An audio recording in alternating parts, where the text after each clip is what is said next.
திமுக அதிமுக ரெண்டு ஆட்சி மக்கள் ஒரு 30 வருஷம் பார்த்துட்டாங்க. போதாதாங்க, மாற்றம் வரணும்னு விரும்புறாங்க. ஒரு 1/3 of the voters will not come for voting. திமுகவை தோக்கடிக்கணும்னா தாவேகாக்கு தான் போடணும்னு மற்ற கட்சிகளில் இருந்தும் போட்டுருவாங்க. 3 வருஷமா கல்வி விருது கொடுத்துட்டு இருக்காரு. யாருங்க செஞ்சாங்க?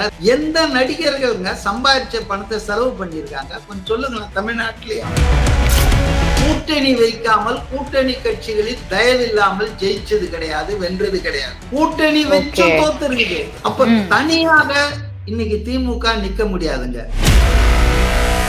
ஆச்சி அதிரசமா விடுங்க, கையில தட்டி சூடான எண்ணெயில பொரிச்சா அதிரசம் ரெடி. மெரிபா பன்னீர் soda, I trust Meripa. Sengottaiyan போயிட்டாரு, அதனால அதிமுக பலவீனம் ஆயிடுச்சு. விஜய் 35 நாளா அவர் வெளியே வரல, கட்சியை கலைக்க போறாரா? இப்படிப்பட்ட தேவையற்ற விவாதங்களை நடத்தி கொண்டிருக்கிறார்கள். நேருக்கு நேர்ன்ற பேர்ல மாலை நேரத்துல தொலைக்காட்சியில. அதனால மக்கள் தொலைக்காட்சிகளை பார்க்கிறதையே இப்ப விரும்புறது இல்ல. ஏன்னா எதுவுமே மக்கள் சம்பந்தமான பிரச்சனை பேசுறது இல்ல. இப்ப உதாரணத்துக்கு நான் சொல்ற ஒரு விஷயம், தொலைக்காட்சியில விவாதங்கள் நடக்குது. பள்ளிக்கரணை சதுப்பு நிலம் இருக்கு இல்லையா, மார்ஸ்லேண்ட். இந்த பள்ளிக்கரணை சதுப்பு நிலத்தை விதிகளை மீறி ஒரு ரியல் எஸ்டேட் கம்பெனி, பிரிகேடுன்ற பெங்களூர் பேஸ்ட் நினைக்கிறேன், அந்த ரியல் எஸ்டேட் கம்பெனிக்கு இவங்க வீடு அடுக்குமாடி குடியிருப்பு கட்ட 2000 கோடி ரூபாய் அதை கொடுத்திருக்காங்கன்றது எவ்வளவு பெரிய சீரியஸான மிஸ்டேக்கு. அங்க வீடுகள் கட்டப்பட்டால் சென்னை மாநகரம் வெள்ளத்தை சந்திக்க வேண்டியிருக்கும். ஆக இன்னைக்கு இப்படிப்பட்ட சீரியஸான விஷயங்கள்ல அரசு அதிகாரிகள் தவறு பண்ணிருக்காங்க. அவங்க பண்ண தவறுகளை எடுத்து மக்கள் கிட்ட விவாதிக்க வேண்டிய, அம்பலப்படுத்த வேண்டிய ஊடகங்கள் என்ன பேசிட்டு இருக்காங்க? செங்கோட்டையன் ஏன் வெளியே போயிட்டாரு? பாஜக அதிமுக கூட்டணி நீடிக்குமா? அதிமுக கூட்டணியில இந்த கட்சி சேருமா? இதுவாங்க இன்னைக்கு பிரச்சனை. மக்களுக்கு என்ன பிரச்சனையோ அதை எடுக்கணும் இல்லையா? அதான் விஷயம். அதனால ஊடகங்கள் தங்கள் கடமையை செய்யல, மாறாக ஆட்சியை எதிர்ப்பவர்கள், ஆளுங்கட்சிக்கு எதிராக பேசுபவர்களை இன்னைக்கு இழிவுபடுத்துற மாதிரி பதில் சொல்லாம ஓடிட்டாரு அப்படின்னு சொல்லிட்டு இருக்காங்க. வேற என்ன இருக்கு அதுல? இல்ல சார், இப்போ நீங்க ஊடகம் சொல்ற பட்சத்துல ஆதவர்ஜுனா அவர்களும் கரூர்ல நடந்த பல விஷயங்களை ஊடகங்களை காட்ட மறுத்துட்டாங்க அப்படின்ற ஒரு ஸ்டேட்மெண்டா இருக்கட்டும், இப்ப நீங்க சொல்லக்கூடிய விஷயங்களா இருக்கட்டும், ஊடகங்கள் பல விஷயங்களை விஜய் சார்ந்த அரசியல மறைக்கிறாங்க. ஆனா இதே நேரத்துல விஜய் அவர்கள் மாமல்லபுரத்துல கடலூர் மக்களை சந்திக்கும் போது மீடியா பர்சன்ஸ் யாருக்குமே அவங்க அலோவ் பண்ணல. ஏன்னா அவங்க சைட்ல இருந்து ஒரு போட்டோ கூட ஆதவர்ஜுனா அந்த இடத்துல பேசும்போது சொல்றாரு, எங்க சைட்ல இருந்து ஒரு போட்டோ கூட இந்த 40 பேர் 41 குடும்பங்களை பார்த்தது ஒரு போட்டோ கூட உங்களால பார்க்க முடியாது அப்படின்ற ஒரு விஷயத்தையும் சொல்றாரு. சோ இதெல்லாம் நம்ம எப்படி எடுத்துக்கலாம்? அவங்க ரொம்ப செக்யூரா இருக்காங்களோ? அப்படி இல்லைங்க. அதாவதுங்க, நம்ம வீட்டுல ஒரு சம்பவம் நடந்துடுது, துயர சம்பவம்னா, அப்ப நாம எப்படி இருப்போங்க? 16 நாளைக்கு வீட்டை விட்டு வெளியவே போக மாட்டோம், அந்த காரியம் முடிக்கிற வரைக்கும். அதுக்கப்புறம் கூட சில பேர் 1 வருஷத்துக்கு எந்த விதமான கேளிக்கைகள், எந்த விதமான இந்த மாதிரி விஷயங்கள்லாம் செய்ய மாட்டாங்க. அதுவும் கணவனை இழந்த பெண்கள்னா இன்னும் நீண்ட காலத்துக்கு அவங்க இந்த ஐசோலேஷன்ல இருப்பாங்க. அதனால அவரு தன்னுடைய உறவுகள் இறந்த மாதிரி நினைக்கிறாருங்க. அவரு சடங்குத்தனமா போய் சும்மா மெழுகு வச்சு ஏற்றிட்டு வர்றது, ஒரு பூவை தூவிட்டு அடுத்த ஊருக்கு போறது, அடுத்த நிகழ்ச்சிக்கு போறது, அப்படி செய்யல. இப்ப உதயநிதி ஸ்டாலின் வெக்கேஷனுக்கு போயிருந்தார் துபாயில. கரூர்ல இந்த சம்பவம் செப்டம்பர் 27 இரவு நடந்தது. அவரை வரணும்னு நான் சொல்லல, நான் எதிர்பார்க்கல. ஏன்னா ஒரு சீஃப் மினிஸ்டர், கரூர் எம்எல்ஏ எல்லாம் அங்க குவிஞ்சிட்டாங்க திமுக ஆட்கள். அதனால அவர் வரணும்னு சொல்ல. ஆனால் அவர் வந்தார். இதெல்லாம் தான் செயற்கை நாடகம்ன்ற. இரவோடு இரவாக திருச்சிக்கு போய், திருச்சியில இருந்து கரூருக்கு போய் அந்த சடலங்களுக்கு அஞ்சலி செலுத்திட்டு திரும்ப சென்னை திரும்பி, சென்னையில இருந்து திரும்ப துபாய்க்கு போயிட்டாரு. எதுக்கு இவர் வந்தாரு? இது சடங்குத்தனமான, இதுதான் சடங்குத்தனமான அஞ்சலின்றது. ஆனா விஜய் அப்படி இல்ல. விஜய் ஆளே, அவங்க சொன்னாங்களே நிறைய பேரு மகாபலிபுரத்துல பார்த்தவங்க எல்லாம், ஆளே உடஞ்சி போயிட்டாரு. தன் சொந்தம், தன்னை பார்க்க இறந்தவங்க, தனக்காக வந்து வந்தவங்க இறந்துட்டாங்கன்னும் போது அவருக்கு வந்து தன் குடும்பத்துல ஒரு இழப்பு மாதிரி ஆச்சுங்க. அதை படம் போட்டுட்டு இருப்பாங்களா? குடும்பத்துல ஒரு இந்த மாதிரி இழப்பு நிகழ்ச்சி காரியங்கள்லாம் பண்ணும்போது படம் போட்டுட்டா இருப்பாங்க, படம் பிடிச்சிட்டு காட்டிட்டு இருப்பாங்களா? இதெல்லாம் மங்கள நிகழ்ச்சியா, ஹாப்பி மூமெண்ட்ஸா? இல்ல. அதனாலதான் தனியா நீங்க நல்லா கவனிங்க, ஒருத்தரை கூட நிர்வாகிய கூட அவர் கூப்பிடலைங்க. தனியாக ஒவ்வொரு குடும்பத்தையும் சந்திச்சு he spent almost half an hour to 40 minutes.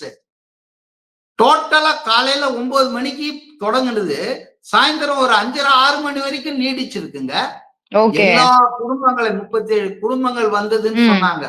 Number எனக்கு கரெக்டா தெரியல.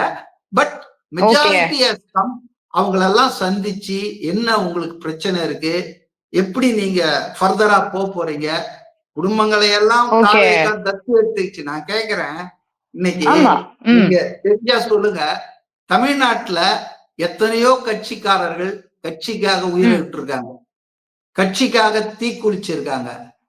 அவங்க குடும்பங்கள் எல்லாம் அந்தந்த கட்சிங்க அதை ஏத்துக்கிட்டாங்களா? இவ்வளவு உதவி பண்ணாங்களா? ஒண்ணும் வேணாங்க. கரூர்ல பத்தி முதலை கண்ணீர் வடிக்குது திமுக. அதுகிட்ட லட்சம் கோடி வச்சிட்டு இருக்காங்க இல்லையா? அவங்களுடைய அறக்கட்டளை இருக்க திமுக அறக்கட்டளையில லட்சம் கோடிக்கு மேல இருக்குது. ஆனா அவங்க வந்து எந்த உதவியாவது செஞ்சாங்களா? காங்கிரஸ் கட்சி கூட வந்து 2 லட்சம் கொடுத்துச்சுங்க. காங்கிரஸ் கட்சி கூட. திமுக ஆஸ் பொலிட்டிக்கல் பார்ட்டி என்ன செஞ்சது? தமிழ்நாடு அரசு கொடுக்குறது அது மக்கள் வரி பணங்க.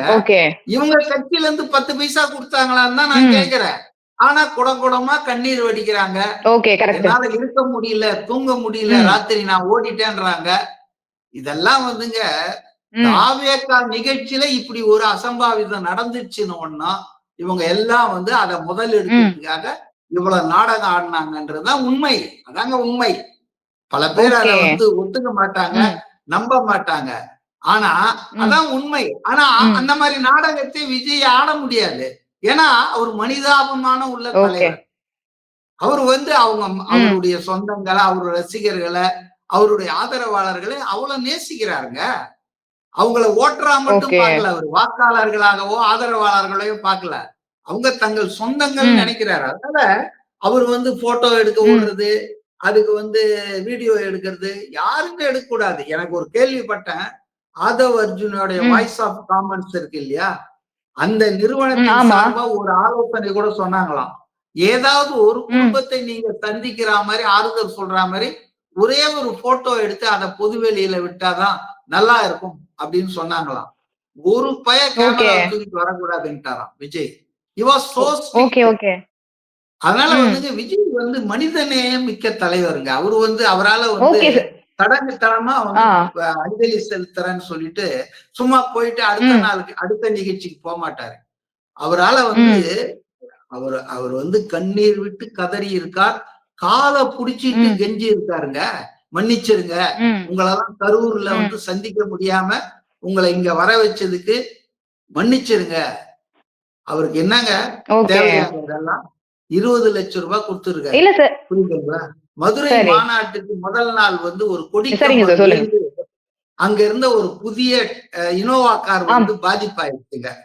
நீங்க எல்லாம் கூட பார்த்திருப்பீங்க செய்தி. ஒரு கார் மேல விழுந்து அந்த கொடி கம்பம். ஆமா, அந்த காரை வந்து வாங்கி தரல, அவரை நடுக்காட்டுல விட்டாங்கன்னு பத்திரிகைகள் பூரா செய்தி போட்டாங்க. ஆனா புதிய கார் வாங்கி கொடுத்திருக்காரு விஜய். புரியுதுங்களா? அதனால வந்துங்க விஜயை பொறுத்தவரையில ஏங்க யாராவது சொல்லி அங்க +2ல 3 பேரு, அப்புறம் SSLCல 3 பேரு, ஃபர்ஸ்ட் செகண்ட் தேர்டுன்னு ஒவ்வொரு தொகுதியா 234 தொகுதியை எடுத்து 3 வருஷமா கல்வி விருது கொடுத்துட்டு இருக்காரு. யாருங்க செஞ்சாங்க? ரஜினிகாந்த் செஞ்சிருக்காரா? கமல்ஹாசன் செஞ்சிருக்காரா? இல்ல நிறைய பணம் வாங்குறாரா ஷாருக் கான், அவர் செஞ்சிருக்காரா? எந்த நடிகர்கள்ங்க சம்பாதிச்ச பணத்தை செலவு பண்ணியிருக்காங்க? கொஞ்சம் சொல்லுங்களேன். தமிழ்நாட்டிலையும் வெளிநாட்டிலையும் இல்ல நம்ம இந்தியா பூராவும். ஆக ஒரு மனிதன் மனித நேசத்தோடு மனிதாபிமானத்தோட பல உதவிகளை செய்யறாரும் போது அவர் வந்து 4 பேரை கண்டுக்கல.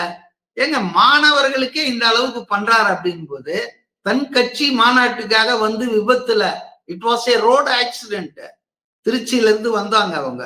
அப்போ அந்த ஆக்சிடென்ட்ல இறந்த குடும்பங்களுக்கு என்ன செஞ்சாரு? அவர்தான் வந்து இடது கை செய்வதை வலது கை தெரியக்கூடாதுன்ற மாதிரி அவர் வந்து எதையுமே வந்து விளம்பரப்படுத்திக்க மாட்டாருங்க. விஜயை பொறுத்த வரைக்கும் மனிதாபிமானத்திலையும் கருணையிலையும் இரக்கத்திலையும் யாரும் குறைச்சு மதிப்பிட முடியாது. ஏன்னா இந்த கோவையில் நடந்த மாணவிக்கு நடந்த பாலியல் வன்புறவுக்காக இவங்க தாவேக்கா சைட்ல இருந்து போராட்டம் நடக்குது. அந்த இடத்துல வந்து ஒரு மாணவியோ ஒரு அக்கா வந்து கத்துறாங்க, எங்களுக்கு போதிய பாதுகாப்பு வேணும் அப்படின்ற ஒரு விஷயத்தையும் சொல்றாங்களே, இதை எப்படி பாக்குறீங்க? அதை விட முக்கியம் பாதுகாப்பு. நான் கேட்கிறேன், உங்களுக்கு கலர் டெலிவிஷன் வேணுமா இல்ல கண்கள் வேணுமா? கண்களை பறித்துட்டு கலர் டெலிவிஷன் கொடுத்தா என்னங்க பிரயோஜனம்? அந்த அர்த்தத்துலதான் பார்க்கணும். அதாவது பெண்களுக்கு பாதுகாப்பு இல்லை, பெண்கள் மீதான குற்றங்கள் அதிகரித்து கொண்டே போகிறது. இப்ப அண்ணா யூனிவர்சிட்டியில ஒரு மாணவி வந்து கற்பழிக்கப்பட்டார். இப்ப பாத்தீங்கன்னா கோயம்புத்தூர்ல ஒரு மாணவி கற்பழிக்கப்பட்டார். அப்போ இதெல்லாம் வந்து தமிழ்நாட்டுல வந்து பெண்களுக்கு எதிரான குற்றங்கள் அதிகரிச்சுட்டே போகுது. நீங்க ஃப்ரீ பஸ் கொடுத்து இந்த மாதிரி எல்லாம் நடக்க விட்டுட்டு இருந்தா, எங்களுக்கு பஸ்ஸும் வேணாம் 1000 ரூபாய் வேணையா, இந்த வேலையை பாரியா. உயிரை பாதுகாக்கணும் இல்லைங்க, மானத்தை பாதுகாக்கணும் இல்ல. அதுல மாநில அரசு தவறு செய்துட்டு நான் 1000 ரூபாய் கொடுத்துட்டேன், ஃப்ரீ பஸ் விட்டேன், நீங்க ஒத்துக்குவீங்களா? முதல்ல ஆஸ் ஏ விமன் உங்களுக்கு எது பிரதானம்? சேஃப்டியா, செக்யூரிட்டியா, இல்ல உங்க வந்து மானமா? 1000 ரூபாய் பிரதானமா இல்ல பஸ்? அப்படிதான் நம்ம பார்க்கணுமே தவிர அவங்க அதை வேணாம்னு சொல்ல உடனே அதுக்கு ஒரு பிரச்சாரம் கட்டி விட்டுருவாங்க. அதுவும் அவங்க சாதாரண சாமானிய பெண்கள் இந்த கோபத்துல அந்த நிகழ்ச்சி நடந்த ஆத்திரத்துல அந்த பகுதியில கோயம்புத்தூர்ல நானும் பார்த்த ஆர்ப்பாட்டம் நடந்தது. ரொம்ப பவர்ஃபுல் ஆர்ப்பாட்டத்தை பண்ணாங்க. சோ அந்த அடிப்படையில தான் நம்ம பார்க்கணும். அந்த ஒரு பெண்ணினுடைய ஒரு ஆத்திரம் ஆவேசமா தான் நம்ம பார்க்கணுமே தவிர தாவேகா கட்சியினுடைய நிலைப்பாடாது அப்படிலாம் யாரும் சொல்ல முடியாதுங்க. காமராஜர் 9 வருஷம் சீஃப் மினிஸ்டரா இருந்தாரு தமிழகத்துக்கு. காமராஜர் அவர் தான் the best chief minister ever Tamil Nadu seen. இன்று வரையில தி பெஸ்ட் சீஃப் மினிஸ்டர்னா அது காமராஜ் தான். எளிமையிலையும் சரி, கரப்ஷன் இல்லாத, சொந்த தாயே வந்து அவரு 2 நாள் மேல வச்சுக்க மாட்டாரு அவருடைய வீட்டுல. கிளம்பு இது கவர்மெண்ட் பணம்னுவாரு. அப்படிப்பட்ட நேர்மையாளர், சாதனையாளர், எளிமையானவர். அவரை யார் தோக்கடிச்சாங்க தெரியுங்களா? விருதுநகர்ல 1967 ஜெனரல் எலெக்ஷன்ல பேர் தெரியாத ஒரு சிறுவன் மாணவன் பேர் சீனிவாசன் ஸ்ட்ராங் கேண்டிடேட்டா காமராஜர் எதிர்த்து நின்ன ஸ்ட்ராங் கேண்டிடேட். அதாவதுங்க மக்கள் எழுச்சி வந்துடுச்சுன்னா, மக்கள் ஒரு மாற்றத்தை தரணும் அப்படின்னு விரும்பிட்டாங்கன்னா கழுதி கூட ஓட்டு போட்டுருவாங்க, குதிரை கூட ஓட்டு போடுவாங்க. இந்த ஸ்ட்ராங் கேண்டிடேட் வாதம்லாம் சும்மா புளுத்து போன வாதம். விஜய் வந்து எல்லா தொகுதியிலும் விஜய் நிக்கிறதா பாப்பாங்க ஜனங்க. இங்க நிக்கிறது யார்? விஜய் முதலமைச்சர் ஆவணையா, விஜய்க்கு ஓட்டு போடணையா, இங்க யாருப்பா இந்த சின்னத்துல போடு. அதுவும் இப்பெல்லாம் சிம்பிள் தான், ஆளெல்லாம் இப்ப முக்கியமே இல்லைங்க. எந்த கட்சி, அதனுடைய சின்னம் என்ன, அதை தேடி பார்த்து ஓட்டு போடுவாங்க. சோ ஸ்ட்ராங் கேண்டிடேட் எங்களுக்கு தான் ஆளுங்க இருக்காங்கன்னா, இவங்க ஓட்டுக்கு 10,000 கொடுத்தா கூட திமுக தோத்துறாங்க. ஏன் தெரியுங்களா? ஏதோ எனக்கு திமுக பிடிக்காது, திமுகக்கு நான் எதிர்ப்புலாம் கிடையாது. நான் என்ன சொல்றேன்னா, 1967 இருந்து இன்னி வரைக்கும் மாறி மாறி நீங்க தானங்க ஆட்சி பண்ணிக்கிறீங்க. திமுக இல்லைன்னா அதிமுக. அப்போ ஜனங்க வெறுத்து போயிருக்காங்க. 30 வருஷம் கிட்டத்தட்ட 2 பேரும் தமிழ்நாட்டை ஆண்டு இருக்கீங்க. தமிழ்நாட்டுல ஆணவ கொலைகள் குறைஞ்சிடுச்சா? தமிழ்நாட்டுல பெண்களுக்கு எதிரான குற்றங்கள் குறைஞ்சிடுச்சா? தமிழ்நாட்டுல வந்து தலித்துகளுக்கு எதிரான குற்றங்கள், வேங்கை வயல் பாருங்க, இன்னும் விசாரணை இழுத்துட்டு இருந்து. ஆக சமூக நீதின்னு 2 கட்சியும் சொல்லுது. ஆனா இங்க இப்பதான் போட்டிருக்காங்க, ஆணவ கொலை தடுப்பதற்கு சிறப்பு சட்டத்துக்கு ஒரு குழு போட்டிருக்காரு முதல்வர். நல்ல நல்ல விஷயத்துல எனக்கு ஞாபகம் வருது, நேத்து அருண்ராஜ் பேசுறது ஏன் எனக்கு பிடிச்சதுன்னு சொன்னா, அவர் ஒரு விஷயத்த ரொம்ப நையாண்டியா நக்கலா பேசினார். திராவிட மாடல் அரசுன்னு இப்ப ஸ்டாலின் வந்ததுல இருந்து இவங்க இத சொல்ல ஆரம்பிச்சிட்டாங்க. திராவிட மாடல் அரசுன்னு. தியாவேக்காவினர் வந்து அதுக்கு எதிராக என்ன சொல்றாங்கன்னா, விளம்பர மாடல் அரசுன்றாங்க. அதை விட்டுருங்க. அதிமுக விடியா அரசுன்றாங்க. அதெல்லாம் விட்டுருங்க. ம். ஆனா திராவிட ம். மாடல் அரசு இது. ஸ்டாலின் முதலமைச்சரா இருந்து நடத்துற அரசு திராவிட மாடல் அரசுன்னு சொல்றாங்க இல்லையா? இப்ப திராவிட ம். மாடல்னா என்னன்ற ஒரு எண்ணம் வேணும் இல்லையா? எல்லாரும் வந்து அப்படியே திராவிடத்தை புரிஞ்சவங்க இல்ல. சீமான் மாதிரியோ ம். அல்லது வேற ஆள் ம். மாதிரியோ. அப்போ இன்னைக்கு ம். இருக்கிற இளம் தலைமுறைக்கு திராவிட ம். மாடல்னா என்ன அப்படின்றதுக்கு ஒரு அறிவு வேணும் இல்லையா? என்ன ஓகே. திராவிட மாடல்? என்ன திராவிட மாடல்? இப்ப நம்ம கே.என். நேரு அமைச்சர் இருக்கார். ம். Municipal administration. ஒரு ஆமா. 2000 பணியிடங்கள் அசிஸ்டன்ட் இன்ஜினியர் இந்த வேலைகளுக்கெல்லாம் அதிகம் இல்ல. ம். ஒரு வேலைக்கு ம். 25 லட்சத்துல இருந்து 35 லட்சம் தான் லஞ்சம் வாங்கியிருக்காங்க. ஆமா. 670 கோடி லஞ்சம் வாங்கினதா இன்னைக்கு வந்து இடி என்போர்ஸ்மென்ட் ம். டைரக்டரேட் தமிழ்நாடு டிஜிபிக்கு கடிதம் எழுதி எஃப்ஐஆர் போடுங்கன்றாங்க. இப்ப ம். பாக்குறவங்க ஓ இதுதான் திராவிட மாடலா? அரசாங்க ம். வேலைக்கு 30 லட்சம் லஞ்சம் வாங்குறது தான் திராவிட மாடலா? ம். அப்படின்னு நினைப்பாங்க இல்லையா? அப்படின்னு அவர் ஒரு கண்டிப்பா. நக்கலா கேள்வி கேட்டார். நீங்க இத திமுக அரசுன்னு சொல்லுங்க, ஸ்டாலின் மாடல் ம். அரசுன்னு சொல்லுங்க. ஆனா திராவிட ஓகே. மாடல்னா என்ன திராவிட மாடல் இருக்கு? குடும்பத்துல இருக்கிறவன ம். பையனை தூக்கிட்டு வந்து எம்எல்ஏ ஆக்குவீங்க.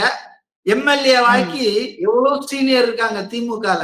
அவங்களெல்லாம் ஒரு ம். ஓரமா ஒதுக்கி விட்டுட்டு துணை முதல்வர் ஆக்குவீங்க. அடுத்தது ம். அவர்தான் முதலமைச்சர். நேத்து பாருங்க சேகர் பாபு அறநிலையத்துறை ம். அமைச்சர். அவர் சொல்றாரு ம். அண்ணன் உதயநிதி தான் அடுத்து 25 வருஷத்துக்குன்றாரு. இவருக்கு என்ன ம். வயசு? உதயநிதிக்கு என்ன வயசு? அ? இவருக்கு வந்து அவர் அண்ணன் ஆயிட்டாராம் உதயநிதி. பதவி ஓகே. மோகம் அதிகாரத்துல இருக்கணும்ன்றதுக்காக நிலைமைகள் பாருங்க. குடும்ப ஆட்சி ஏன் இருக்கக்கூடாதுன்னா இதுதான். அதாவது இப்ப இன்ப நிதியை கொண்டு வராங்க அடுத்தது. இது வந்து இதுதான் ஆமா. திராவிடமான்னு மக்கள் நினைச்சுக்குவாங்க. ஓ திராவிடம்னா மன்னர் பரம்பரையா வருவாங்க போல இருக்கு. அததான் அருண்ராஜ் வந்து ரொம்ப ம். நக்கலா சொன்னாரு. தயவு செய்து திராவிட ம். மாடல்னு சொல்லாதீங்க. இப்ப பெண்கள் ம். கற்பழிக்கப்படுவதும், தலித்துகள் தாக்கப்படுவதும், அவங்க குடிநீர்ல மலத்தை கலப்பதும், இதுதான் திராவிட மாடல் ம். ஆட்சியா? அதனால வந்துங்க திமுக, அதிமுக 2 ஆட்சி மக்கள் ஒரு 30 வருஷம் பார்த்துட்டாங்க. போதாதாங்க? ஓகே. மாற்றம் வரணும்னு ம். விரும்புறாங்க. சலிச்சுட்டாங்க, ம். வெறுத்துட்டாங்க. ம். அதன் காரணமாக ஓகே. தான் நீங்க பார்த்தீங்கன்னா, ஒரு 1/3 ம். Of the voters will not come for voting. Polling பூத்துக்கு ம். வரவே மாட்டாங்க. ஏன்டான்னா, ஓகே. இந்த 2 பேர்ல எதையா திருப்பி திருப்பி மாத்தி விடுங்கயா அப்படின்றாங்க. இப்ப இன்னைக்கு ம். விஜயகாந்த் வந்தப்போ ஒரு மாற்றம் வராதுன்னு அவர் மேல ஒரு நம்பிக்கை வந்தாங்க. பட் அவரும் ம். அதிமுகல போய் கடைசியில அவர் சரிவை சந்திச்சுட்டாரு. ஓகே. அடுத்தது இப்ப விஜய் வந்திருக்காரு. இப்ப விஜய் வந்து ம். நான் வந்து திமுகவுக்கு அதிமுகவுக்கு மாற்று சிஎம் ம். ஆவேன்னு சொல்லி வராரு. இதுவரைக்கும் ஆமா. வந்தவங்க யாரும் அப்படி சொல்லல. புரியுதுங்களா? ம். அதனால புரியுது சார். நிச்சயமாக ம். விஜய் மீது மக்களுக்கு நம்பிக்கை, நம்பகத்தன்மை இருக்குங்க. விஜய் ம். வந்து எந்த ஊழலுக்கும், எந்த குற்றச்சாட்டுக்கும் ஆளாகாதவர். காரணம் அவர் ஓகே. ஆட்சியில இல்ல. ம். அதிகாரத்துல இருந்தது இல்ல. ம். அப்ப இனிமேல் நான் ம். இதெல்லாம் செய்வேன்னு சொன்னா, அத வந்து மக்கள் ம். நம்புவாங்க. நீங்க 30 சரி. வருஷம் ஆட்சியில இருந்துட்டு, இனிமேல் இத செய்வேன். இனிமேல் நான் வந்து பாருங்க, லேப்டாப்ப வந்து இவங்க தான் நிறுத்துனாங்க. ம். திமுக ஆட்சியில.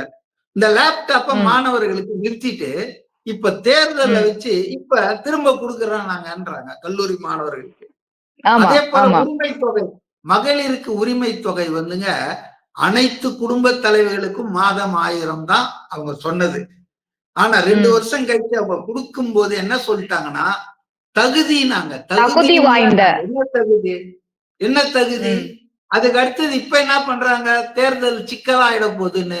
இன்னைக்கு ம். தகுதியை தளர்த்தி டிசம்பர்ல ம். இருந்து கொஞ்சம் பேர் குடுக்குறோம்ன்றாங்க. இப்ப இதெல்லாம் எதுக்காக இந்த ஓகே. டிராமா எல்லாம் போடுறீங்க? Only to get the volts. ஏன்னா அவங்களுக்கு பயம் வந்துடுச்சுங்க. ம். விஜய் வந்து கட்சியை தொடங்கி அவர் வந்து சவால் விடுற நிலைக்கு வந்த பிறகு ம். they are mortally afraid. Okay. DMK and ADMK both are afraid of Vijay's rising. அதனால வந்துங்க விஜய் ம். வந்து மாற்றத்தை தருவார், ஏற்படுத்துவார் என்று கணிசமான தமிழ்நாட்டு வாக்காளர்கள் மக்கள் நம்புகிறார்கள். அத அவர் செய்யணும்ன்றதுதான் என்னை போன்றவர்களுடைய எதிர்பார்ப்பு. சார் விஜய் அவர்கள் 2026ல வாக்குகளை பிரிப்பாரா? இல்ல சிஎம் கேண்டிடேட்டாவே அமருவாரா? சிஎம்மா உட்காருவாரா? விஜயை Okay. பொறுத்தவரையில இன்னைக்கு 26% அவர் கையில இருக்குதுங்க. இப்ப கண்டிப்பா. திமுக தனித்து தேர்தல்ல போட்டி போட தயாரா? நாங்க தான் 75 வருஷ கட்சி, நாங்க தான் வந்து இல்ல. ஆலமரம். இல்ல திமுக கூட்டணி கூட நிக்கிறதுல தான் அவங்க உறுதிப்படுத்திக்கிட்டே இருக்காங்க. காங்கிரஸுக்கும் எங்களுக்கும் கூட்டணியில எந்த பிரச்சனையும் இல்ல. விசிகாக்கும் திமுகக்கும் எந்த பிரச்சனையும் இல்ல. இல்ல நம்மள கை விடாதுன்னு உதயநிதி சொல்றாருன்னா காரணம் என்னன்னா, கை விட்டுச்சுன்னா இவங்க கதை கந்தலாயிடுங்க. 1967 இருந்துங்க 67 திமுக ஃபர்ஸ்ட் ஆட்சிக்கு வந்தது. அண்ணா முதல்வரானார். அன்னையிலிருந்து இன்னை வரைக்கும் திமுக கூட்டணி வைக்காமல் கூட்டணி கட்சிகளில் தயவில்லாமல் ஜெயிச்சது கிடையாது, வென்றது கிடையாது. அதுக்கு அர்த்தம் கூட்டணி வச்சு அவங்க ஜெயிச்சிருவாங்க இல்ல. 15 கட்சி கூட்டணி வச்ச பிறகும் கருணாநிதி தோத்து இருக்கிறாரு. சோ கூட்டணி வைக்காம திமுக ஜெயிச்சது இல்ல, கூட்டணி வச்சும் தோத்து இருக்குது. அப்ப தனியாக இன்னைக்கு திமுக நிக்க முடியாதுங்க. ஒரு 2 கூட்டணி வெளியே போனாலே கதை முடிஞ்சதுங்க. ஆனா விஜய் தனியாக இன்னைக்கு வந்து நான் ஆட்சியை பிடிப்பேன், நான் முதல்வராய் தமிழ்நாட்டு மக்களுக்கு செய்வேன்ற நம்பிக்கையோட இருக்காரு. ஏன் உங்களுக்கு அந்த நம்பிக்கை வரலாம? தனியா நில்லுங்க, அதிமுக திமுக அப்படி போடுங்க. அதுதானே வந்து 4 பேர் 7 பேர் சேர்ந்துட்டு விஜய் அடிக்கிறது எப்படி நியாயமா இருக்க முடியும்? ஆனால் விஜய் மாற்றத்தை நோக்கி செல்வதால் மாற்றத்தை விரும்புற மக்கள் இப்ப தோக்கிற புதில யாருங்க போய் இப்ப திமுகவை வீழ்த்த வேண்டும் என்று நினைக்கிறவர்கள் அதிமுகவிலே கூட இருக்கலாம். ஆனா அந்த தேர்தலுக்கு 2 நாளைக்கு முன்னால அவங்களுக்கு தெரிஞ்சிடும் இங்க யார் வந்து ஜெயிக்க போறாங்க, வேஸ்ட் பண்ண வேணாம் நம்ம ஓட்ட. திமுகவை தோக்கடிக்கணும்னா தாவேகாக்கு தான் போடணும்னு மற்ற கட்சிகளில் இருந்தும் போட்டுருவாங்க. So he will not be a splitter, destroyer-ஆ இருக்க மாட்டாரு. அவர் வந்து ஆளும் கட்சியாக மாறுவார் என்ற நம்பிக்கை எனக்கு இருக்கு. சார் இவ்வளவு நேரம் நீங்க கூட கலந்துகிட்டு நிறைய கருத்துக்களை பகிர்ந்துக்கிட்டீங்க. நன்றிகள் சார். ஓகேமா. ஆச்சி அதிரசமா விடுங்க, கையில தட்டி சூடான எண்ணெயில பொரிச்சா அதிரசம் ரெடி. மெரிபா பன்னீர் சோடா. I trust மெரிபா.